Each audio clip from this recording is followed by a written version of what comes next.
Hi there. I'm going to give you some advice for grads starting in consulting.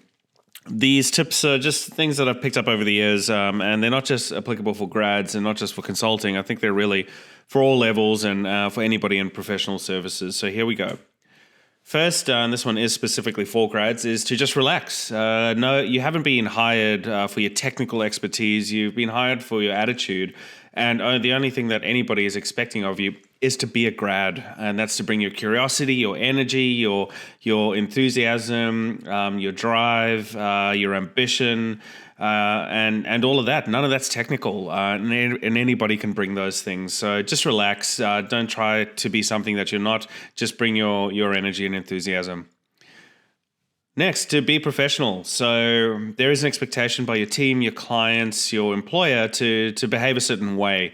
And that is to dress sharp, to arrive on time, to arrive prepared, to not have sloppy spelling mistakes, to ensure that things are well formatted, to get back to people when you say you will, to ask for help when you need it. All these things may be small, but they actually count for a heck of a lot. Relentless curiosity is the next one, and this is the cornerstone to being a good consultant. In this picture here, you can see a private detective of some sort, and approach consulting with the same kind of mindset. So if you're going to join a new client, research that client, call their contact center, see what the customer experience is like, really read their annual report, grab a cup of tea, go through it and understand what they're up to. If you're diving into a new technology, do some YouTube videos on it, some courses, read some blogs, have a look at where the industry is going with that new client that you're going into, and never stop this. The benefit of this as well is that it just simply makes your work much more meaningful if you do this. Next is it's okay to enjoy working hard. Absolutely make sure you maintain some kind of work-life balance. But also, it's totally okay to say, hey, I'm at that stage in my career where I want to go all in, and I'd rather spend the evenings kind of researching this great new technology instead of hanging at home watching Netflix. So look at work-life balance as ultimately yours to define and own and to set your own standard. But ultimately, it is totally okay to like working hard, to take ownership of your craft and to want to go that extra mile. Keep an open mind. So early in your career, you might have the temptation to think that you know what you want and to know what you're good at. You simply don't, because theory and reality is very different. And if you dive into your career with an open mind and going all in on the opportunity presented to you, you'll probably pick up some good skills. It'll probably open some doors, and you'll probably impress a couple of people, which gives you much more ability to negotiate and want to do things that you'd like to in the future. The reality of more often than not, though, is that you typically enjoy the type of thing that you go all in with, and that tends to open up lots of new doors. Most people who have become really strong in consulting kind of fell into their specialization, and typically hadn't even heard of it since then. Before then. So go all in with what's presented, keep an open mind, and just see where those doors lead. Bias towards action. I'm particularly bad at this, but make sure you just get something done. So instead of talking about things, just get it done. Write those minutes of that meeting, send it out. Tidy up that pack, send it out. Draw that diagram, send it out for feedback. Dirty drafts, progress over perfection. Don't think on things too long. Get something done and send it out for feedback. Get used to asking all the dumb questions. You've got a badge that says, I'm new. What a gift. So go all in on that badge and never stop. Don't apologize for asking dumb questions. You don't need to apologize. You're brand new.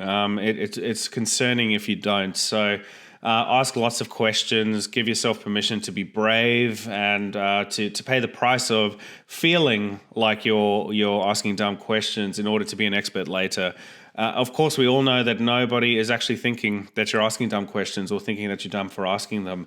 They're probably encouraged that you're asking it, and many other people have that question as well. Be proactive. I wish we worked in a really a kind of industry that would manufacture beautiful onboarding for your project, detailed knowledge transfers, and effectively have a curriculum that's delivered to you on how to do your job at your next project. The reality is it doesn't work that way. It's project life is hectic, and be proactive about getting on board and reaching out to people saying, hey, I'm joining your project next week. Is there anything I can read in advance?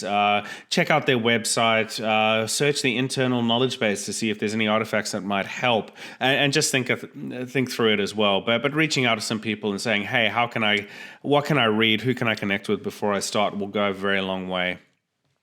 The small things matter. Back to what we discussed earlier, turning up on time, dressing sharp, having the appropriate spelling. So don't use American spelling if you're in Australia or in Europe. Don't have spelling mistakes. Turn up on time. Address people, especially your client, professionally and appropriately. These small things matter. Be the most helpful person in the room. So there's one thing we can all do, and that's to be a really helpful person to our team and to our client. This is demonstrated by small things like helping prepare a room, helping tidy up a room when you're finished, helping taking meeting minutes, even without asking permission to do so. Just send out some minutes afterwards to your internal team. Hey, I took some notes of the meeting in case anybody finds this helpful. Just continue to do that, and you'll demonstrate that you're adding value very quickly. This one's a little bit against the grain, but give yourself a little time before asking for help. So I typically tell people that are new in my team, give yourself 20 minutes if you're stuck. Don't give yourself a minute more than 20 minutes if you're stuck, but do give yourself 20 minutes. And during that 20 minutes, try research, try figure it out, think through it, try something. But if you're still really stuck after 20 minutes and you're not sure what to do next, reach out for help. The benefit of this is at least you don't have that anxiety that you're going to be stuck with this thing forever, that you really have tried, but also you're going to come with a much better question had you tried. Your question won't be, hey, I'm stuck, what do I do next? It'll be, hey, I've tried these couple of things. I don't think that's the right approach. I'd like to get some feedback on X, Y, Z because I think this is the right approach to do. Create order with everything you touch. Projects are very intense and can be chaotic.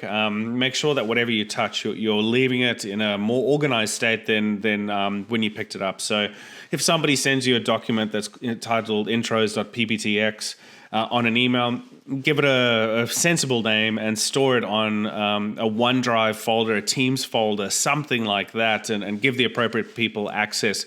Do that all the time. You don't want to contribute to an inefficiency tax that we pay on projects where we're spending too long looking for things and too long replicating things instead of just being able to pick up a template from a logical place where we would expect to find it.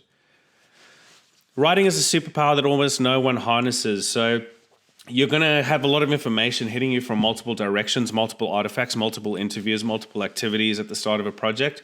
Create a document just for yourself. Open up a Word doc or a notepad like this individual has in this picture, and start grabbing all the bits and pieces and making sense for it. So this is a letter to yourself. It's effectively a memo of how you would describe the project to somebody who's just starting. So this is what we're trying to achieve.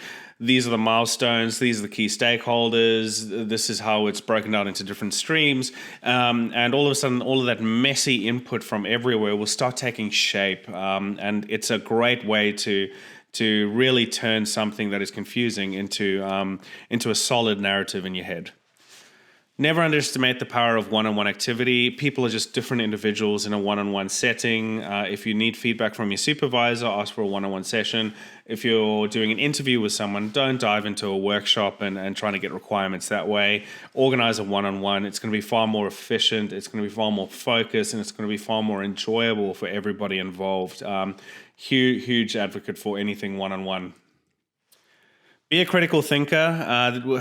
Sometimes we fall into the trap of not thinking through things and just expecting activity to drive process. So, for instance, if we needed to get the requirements for a refunds process, we would run a workshop and say, hey, how does your refunds process work?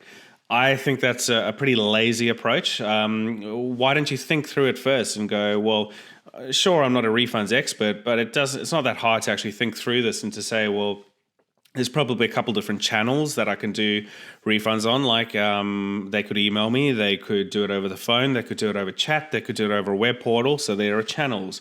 There are probably different thresholds of refunds approvals. So, for instance, maybe somebody over the phone can refund up to $50, and maybe somebody who's more senior, a team lead, can do $100. And so all of a sudden you have approvals and thresholds. Maybe you can refund to a person's bank account or to their PayPal or to their credit card. So now all of a sudden you have different destinations, or even back as a credit onto their account. Think through this first before you even do any research. Come up with that mental model.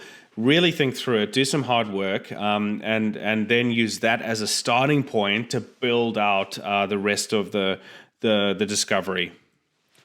Get good.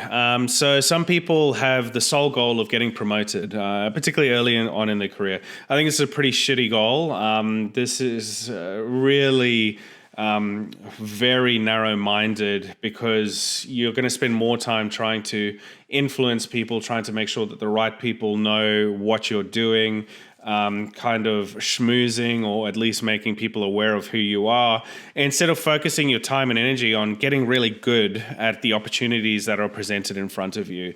So instead of being passive about this, if you're on an AWS or a Google Cloud Platform project early on as a business analyst, figure out what it's like to be an awesome business analyst. Get an AWS certification. Get good at the underlying technology and the opportunities underneath you. Figure out how to do it faster and better and more efficiently. And then your value is going to massively increase, not just with your current employer, but also on the market in general. So I think that's a far better goal, particularly early on. Treat these initial years as really an apprenticeship. You should be learning as much as you can instead of trying to aim for some 10% pay rise through a promotion. Focus is really important. So focus is when you're deciding to work, and when you're deciding to collaborate, and when you're deciding to do neither of those things, don't do either of those things. So if you're needing to dive through that refunds process that we were discussing earlier, turn off your Microsoft Teams or Slack, put your phone onto flight mode, shut down your email, and don't have any distractions. I actually do this with a little stopwatch. So say for the next 20 minutes, I'm going to come up with this refunds framework, and don't do a single other thing. You'll be amazed at how much you get done in those 20 minutes instead of actually addressing these low-level interactions like pings on Slack and Teams and emails, checking emails every 30 seconds. These things are huge time wasters and tremendously inefficient. I think the reason why we're wrecked at the end of a workday is because we're splitting our attention so widely. And if we just focus it to one thing at a time, we would end the day really strong and also having a sense of achievement. Tinker. Don't go all in on strategy and training. The only way to really figure this stuff out is by getting your hands dirty. So with that AWS example earlier, go and spin up an AWS environment and start playing around. Have a little pet project that you're trying to figure out. Just like this barista here didn't become a good barista by reading a barista training manual. They actually had to modify the dials. They had to experiment with different types of milk. They had to figure the stuff themselves. The fastest way to figure out how to do these things is by actually doing it. So never stop tinkering and playing and learning underlying technology and process. Make it easy for yourself. Don't make this a habit. And whenever you'll see the same requests come over and over again, don't make sure that, make sure that the second time you asked for the same thing, that it's a heck of a lot easier to answer that question the second time around, and then that you're not diving through all sorts of emails and documents to answer that exact same question. Store it in a logical place, make it easy, see if there's a way to automate things, see if there's ways where you can publish something in one place where everybody can access it. Continue building roads over rocky terrain and make it easy for yourself and your team. Now, to the more human aspects of life and consulting and work, which is you will drop the ball. It's just a matter of time. You're human. It's one of the great joys and tragedies of being human. Firstly, it's not a big deal when you drop the ball, unless you've committed some kind of fraud. None of these things in consulting are particularly life and death, and it's usually absolutely trivial, and you can always bounce back very quickly. So don't make it a bigger deal than what it is. Reach out to your team lead, own up to it, and work through them on the best way to address it. I've dropped the ball many times, and it hurts. It doesn't mean that it doesn't sting. You feel bad for having done it. But people forget, and it's typically way bigger in our heads than what it is in the minds of others. Now, finally, reflect, adapt, and bounce back. So you may hit some real tough times where you just simply haven't performed the way you've wanted to perform. You've got some horrendous feedback. You just feel like you've let the team down. Or what's actually a lot more challenging is maybe you're somehow blame is being pointed your way for something that was absolutely not your fault. So these are things that you just need to kind of accept, diagnose how it happened, design a way through, and then park it, like bounce back and move on. The quicker you can move on, the better for yourself and for everybody, because everybody else has already forgotten. This is an illustration from Ray Dalio's excellent book called Principles. I highly recommend it. And that's it. Best of luck to you. It's a great industry, particularly early on in your career. It's challenging and always ranks very highly on any survey on have you been challenged in your role? Have you had the opportunity to learn and grow? And I really wish you all the best. This is absolutely what you make from it. And you will come out with skills after the first couple of years where you won't lose any sleep if your company, your industry, your technology were to completely change overnight or cease to exist overnight, because you're effectively like a Swiss Army knife and can take your skills anywhere. Best of luck. I wish you all the best and good luck.